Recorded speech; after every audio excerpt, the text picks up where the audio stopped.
সালামু আলাইকুম, আমি নাইম দক্ষিণ কোরিয়া থেকে সবাইকে স্বাগত জানাচ্ছি আমার ইউটিউব চ্যানেল নাইমিলিতে। যদি চ্যানেলটা ভালো লাগে তাহলে সাবস্ক্রাইব করে পাশে থাকা বেল আইকনটা ক্লিক করে রাখুন। আর যদি ভালো না লাগে তাহলে দেখতে থাকুন, দেখতে দেখতে ভালো লাগা ভালোবাসা হয়ে যাবে ইনশাআল্লাহ।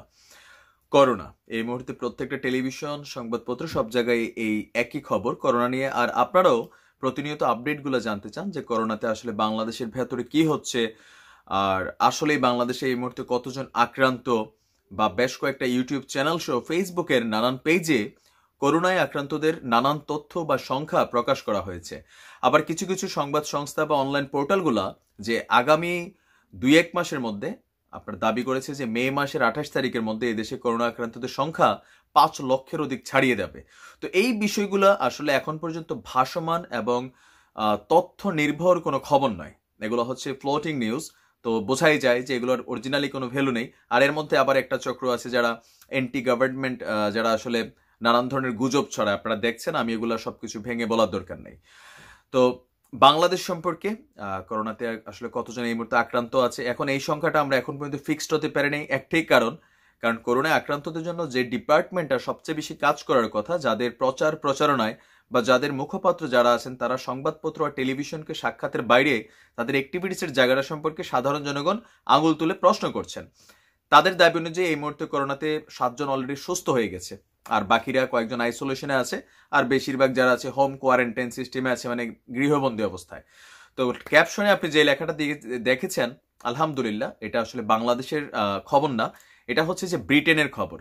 ব্রিটেনের একটা অনলাইন ওয়েব পোর্টাল আপনার, যেটা হচ্ছে ডেইলি স্টার, তারা দাবি করেছে যে এই মুহূর্তে ইউরোপে করোনা যতটা আঘাত এনেছে, সেটাতে আসলে ইউরোপ বেসামাল, বিশেষ করে ইটালি, তারপরে স্পেন, তারপর হচ্ছে আপনার ইউএসএ, এই কয়েকটা দেশের অবস্থা খুবই কঠিন সিচুয়েশনে আছে। তো যার কারণে আপনার পূর্ব প্রস্তুতি হিসাবে লন্ডনের যেই মানে কি বলা হয় গভর্নমেন্ট, তারা আপনার করোনাকে প্রতিহত করার জন্য, তো যদি তাদের এই পরিকল্পনা কাজ না করে প্রতিহত করার, তাহলে আপনার দ্য ডেইলি স্টার, আপনার যে অনলাইন ওয়েব পোর্টাল ব্রিটেনের, তারা দাবি করেছে যে করোনায় লন্ডনে আপনার মৃতের সংখ্যা 40,000 হতে পারে।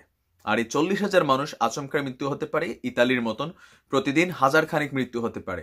আর এই 1000 খানিক মৃতকে আসলে দাফন করার জন্য সরকারিভাবে তারা আপনার গণকবর খোঁড়ার জন্য আপনার সব ধরনের প্রাথমিক ব্যবস্থা করে রেখা হয়েছে। আর কিছু কিছু জায়গাকে নির্দিষ্ট করে রাখা হয়েছে যেখানে এই কবরগুলা খোঁড়া হবে। আর এই কবরগুলা করার জন্য প্রশাসনের যে আর্মি বাহিনী আছে, তারা সেটা সেখানে ব্যবহার করবে। এটা হচ্ছে মেইন খবর। এখন আসেন বাংলাদেশের ক্ষেত্রে, যে বাংলাদেশে আসলে করোনার সংখ্যাটা যেটা আইডিয়া করা হচ্ছে যে মে মাস নাগাদ আপনার হিউজ পরিমাণ মানুষ করোনায় ইফেক্টেড হবে। এখন এটা আসলে কতটা সম্ভব? এখন এটা আসলেই সম্ভব। যে সংখ্যাটা এখানে 5 লাখ বলা হয়েছে, আমার ধারণা বাংলাদেশ, ভারত, পাকিস্তান, এই দেশগুলোতে ভাইরাস এত দ্রুত ছড়াবে যতটা গুজবও ছড়ায় না। কেন বা কিভাবে? এই মুহূর্তে অসংখ্য মানুষ যারা নিজেদেরকে করোনা ভাইরাসে পজিটিভ ভাবছেন, আইডিসিআর এর কাছে যাচ্ছেন, ওইখান থেকে আপনার মানে কি বলা হয় লাঞ্ছিত হয়ে, তারপর হতাশ হয়ে তারা ফিরে আসছেন। অনেকে আর যাচ্ছেন না, যে এই লাঞ্ছনার দরকার কি।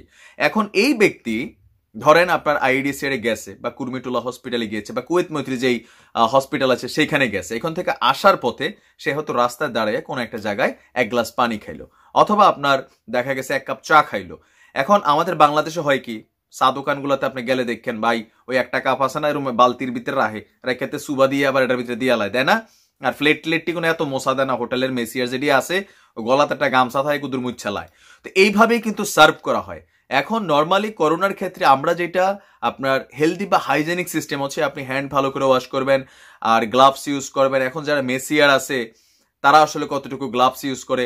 এখন এই মেসিয়ারে যাইয়া ধরেন এই প্লেটটা মোছা দিছে, তেজে আবার পরোটা এমনি বানান শুরু করছে, আবার সিঙ্গারা বানাইছে, বারুইয়া মনে করলেন তেজে তরকারির ভিতরে একটু লাড়ছে, বাত্রি দিচ্ছে। তো এটাতে হয় কি, একজন মানুষ এই হোটেল থেকে 1000 জন মানুষের কাছে যাবে, আর এই 1000 জন মানুষ কোথায় যাবে? লক্ষ মানুষের কাছে যাবে।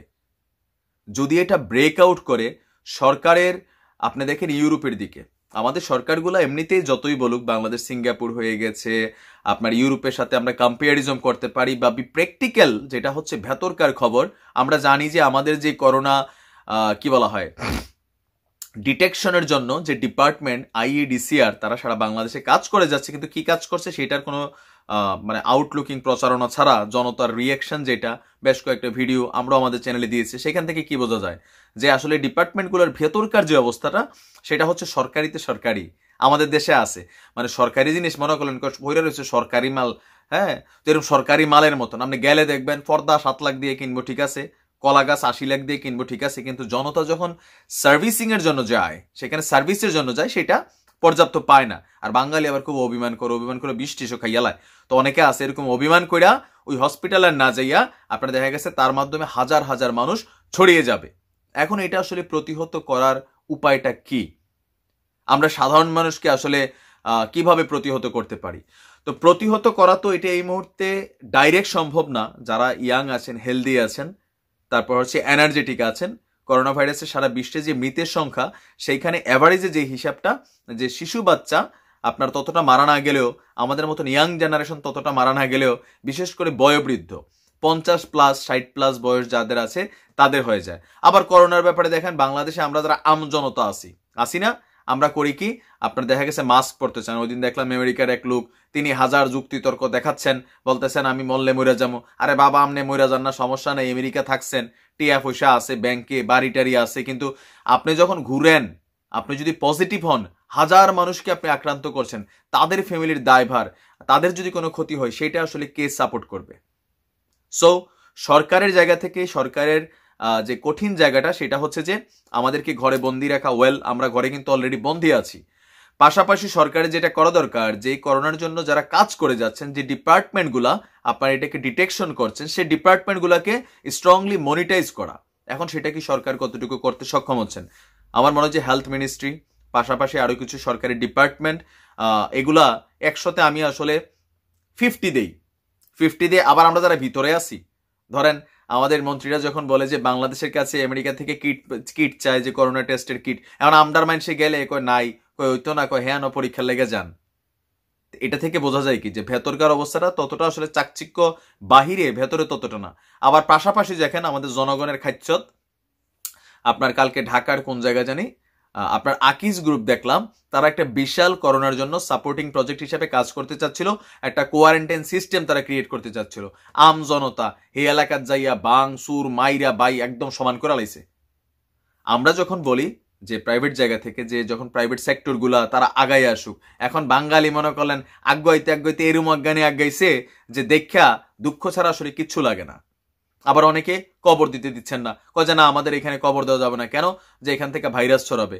করোনা সম্পর্কে সাধারণ মানুষের মধ্যে জনসচেতনতা একদম কম না। করোনা আক্রান্ত রোগীকে মাটি চাপা দিলে আসলে ওইটা ওইখানেই শেষ। তার ব্যবহার্য জিনিসপত্র, গায়ের পোশাক, গ্লাভস, মাস্ক, এগুলাকে পলিথিনে করে সাথেই দাফন করে দেওয়া হচ্ছে, আমরা বেশ কয়েকটা জায়গায় দেখেছি। তো এই ক্ষেত্রে বাঙালির চিন্তা কিতা, মারিটার ভিতরে রাখবো, এটা ফচ্ছে উপরে উঠবো, উপরে গ্যাস হইয়া বাড়ি হয়ে যায়, মানুষের করোনায় ধরবো, কবরস্থানের সাইডে দিয়ে হাড়ে। তবে সরকারের উচিত যে করোনায় আক্রান্ত যারা আছে তাদেরকে দাফনের জন্য, মানে আমাদের অনেক জায়গায় আছে কি রাস্তার সাথে গোরস্থান আছে না, ল্যাংডা বাবা, এই বাবা, হেই বাবা, আবার পারিবারিক গোরস্থান। তো এইসব গোরস্থানগুলা যদি আপনার কাছে রিস্কি মনে হয়, তাহলে কোথাও কোনো সেফ জোনে, এখন এটাও তো সম্ভব না, আপনার যারা মারা গেছে ভাই তাদের জায়গাটাও বুঝতে হইব। আজকে আপনার বাড়ির কেউ মরলে আপনি নিয়ে দিবেন সুয়াপুর নিয়ে মাটি দিত, বলারামপুর নিয়ে মাটি দিত বাড়ির গাড়াত না দিয়া। এখন আসলে আমি বাংলাদেশের ক্ষেত্রে যেটা দেখি আর কি, আমরা জনগণ সচেতন না। অসংখ্য মানুষ অসংখ্য মেসেজ পাঠান।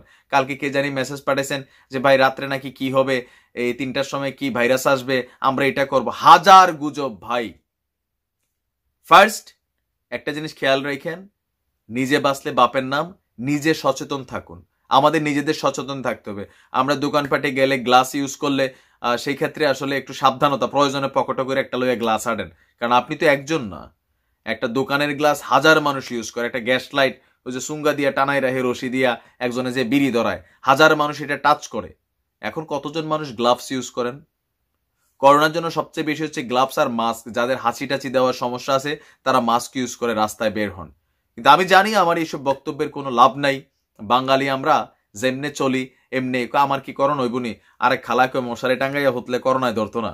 তো এখানে আপনি আসলে কি বলবেন? এই মুহূর্তে করোনাকে প্রতিষেধক হিসাবে ডাইরেক্ট তো কোনো ভ্যাকসিন টেক্সিন আবিষ্কার হয় নাই। একটাই আছে, সাবধানতা, সচেতনতা।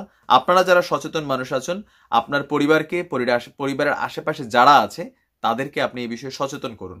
অপ্রয়োজনে বাহিরে ঘোরাঘুরি বন্ধ করুন, প্রশাসনকে তাদের কার্যক্রম চালাতে দিন। আর সরকারের উচিত যে ডিপার্টমেন্টগুলো থেকে এগুলো ডিটেকশন করা হয় তাদের উপরে শক্ত মনিটাইজিং করা, যাতে তারা আসলে কি করতেছে না করতেছে।